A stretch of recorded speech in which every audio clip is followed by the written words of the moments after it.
And although the Palestinians have dismissed the plan without even seeing it, it's not the first time that a history of peace efforts have failed to overcome decades of distrust and violence. Well, the first step was taken in 1967, shortly after the Middle East War, when Israel captured the West Bank, East Jerusalem, the Sinai Peninsula, the Gaza Strip and the Golan Heights. The UNSC called for the withdrawal of the Israeli armed forces, but nothing happened. Now, 5 years later, U.S. President Jimmy Carter brought Israel and Egypt together at Camp David to negotiate peace, and a framework was agreed upon calling for withdrawal of Israeli troops in stages from Egypt's Sinai Desert. In 1979, the first peace treaty detailing complete withdrawal of Israeli soldiers from Sinai within a time period of 3 years. In 1981, Saudi Crown Prince Fahd proposed a complete withdrawal from all occupied territories and a creation of Palestinian state with Jerusalem as its capital, and a right of return or compensation for Palestinian refugees.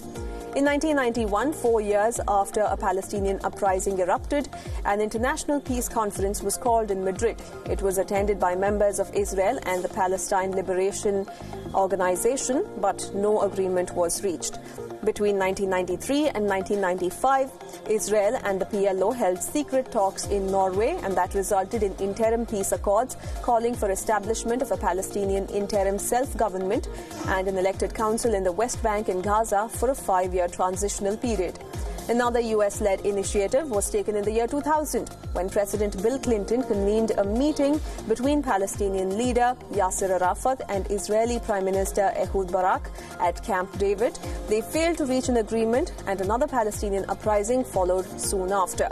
Now, between the year 2002 and 2003, President George W. Bush became the first U.S. president to call for creation of a Palestinian state living side by side with Israel in peace and security. Now, the plan was endorsed by many nations, presenting a roadmap to a permanent two-state solution to the conflict. Then, in the year 2007, Bush held a Middle East summit in Annapolis.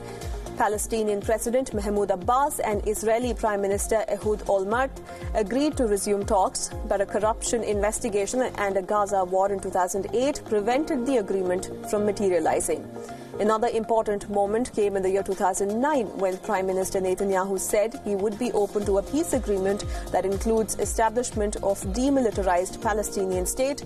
He also calls on Palestine to recognize Israel as the state of Jewish people. Then in 2010, amid pressure from US, Netanyahu imposed a 10-month moratorium on West Bank settlement construction. Peace talks resume just before freeze ends and then break down after Netanyahu refuses to extend moratorium. Then between 2013 and 2014, both sides refused to resume peace talks, even as pressure came in from the US. In June last year, the Trump administration took an economy-first approach, calling for a $50 billion investment fund to boost the Palestinian and neighboring Arab state economies. The same year, Netanyahu threatened to annex West Bank settlements and much of the Jordan Valley during his election rallies. Later, US effectively backed Israel's claim on right to build Jewish settlements in the occupied West Bank by abandoning the 4-decade-old American position that they were inconsistent with international law.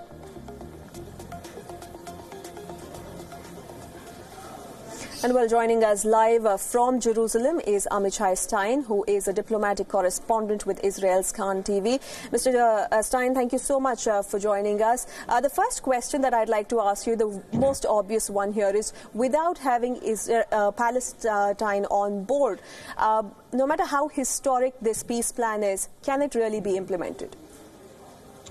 This is a very good question because, like you said, it's the first time the White House presents a peace deal without a second side, without the Palestinians on board this issue. They are saying completely no, all sides, by the way, all the Palestinian faction, also the Hamas and also the Palestinian Authority are saying no to the deal. So this is a very good question. What will happen now? By the way, I can tell you that the IDF has increased the security in the West Bank, fearing there might be violence in reaction to the peace deal presented today. And like you said, the big question is what will happen in the Palestinians if the Palestinians say no, like they're saying until now.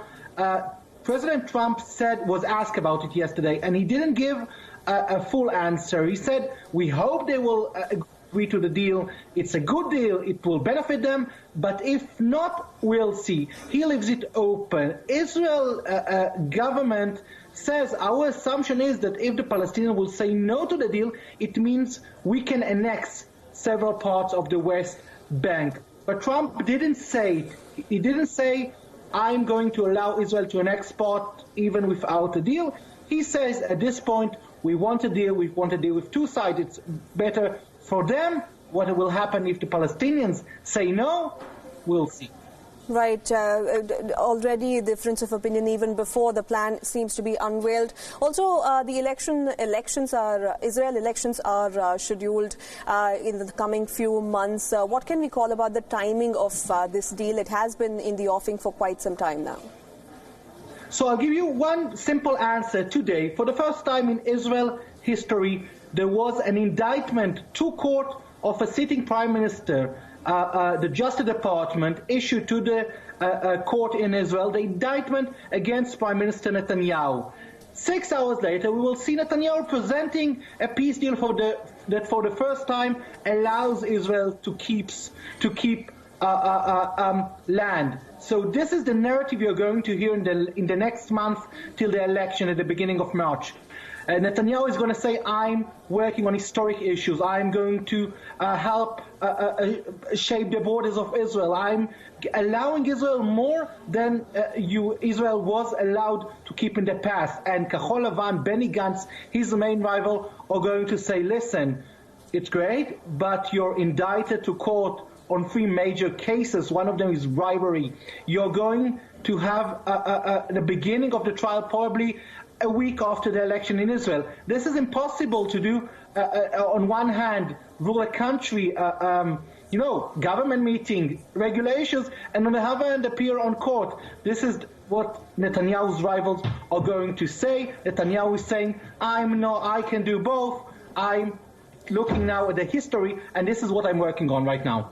Right, and also, what is the bare minimum that can get Palestine on board in this peace deal? There were reports that Palestinians fear that they might be bribed into this peace deal and that maybe they will be offered money and they will be offered infrastructure deals to do so. What is really the bare minimum that can really get them interested in this peace talk? If you ask the Palestinians, the bare minimum is a Palestinian state, all settlements evicted, 67 borders.